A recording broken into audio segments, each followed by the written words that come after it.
to visit your bedchamber on the first evening, you'll be perceived as a great success.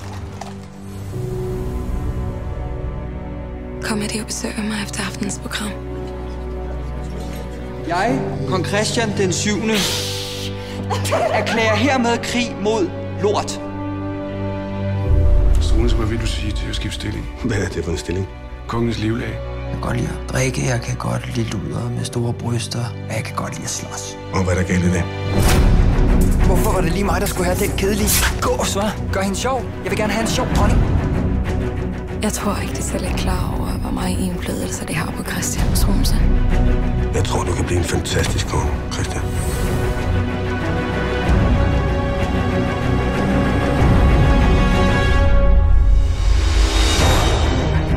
Jeg er gravid. Er det sandt? Nej. Du ødelægger mit land, Struense.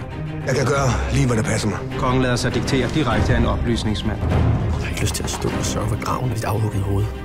Du er en skide provinslag, og nu tror du kraftigt, at du kan styre et helt land. Jeg ved, hvad jeg så.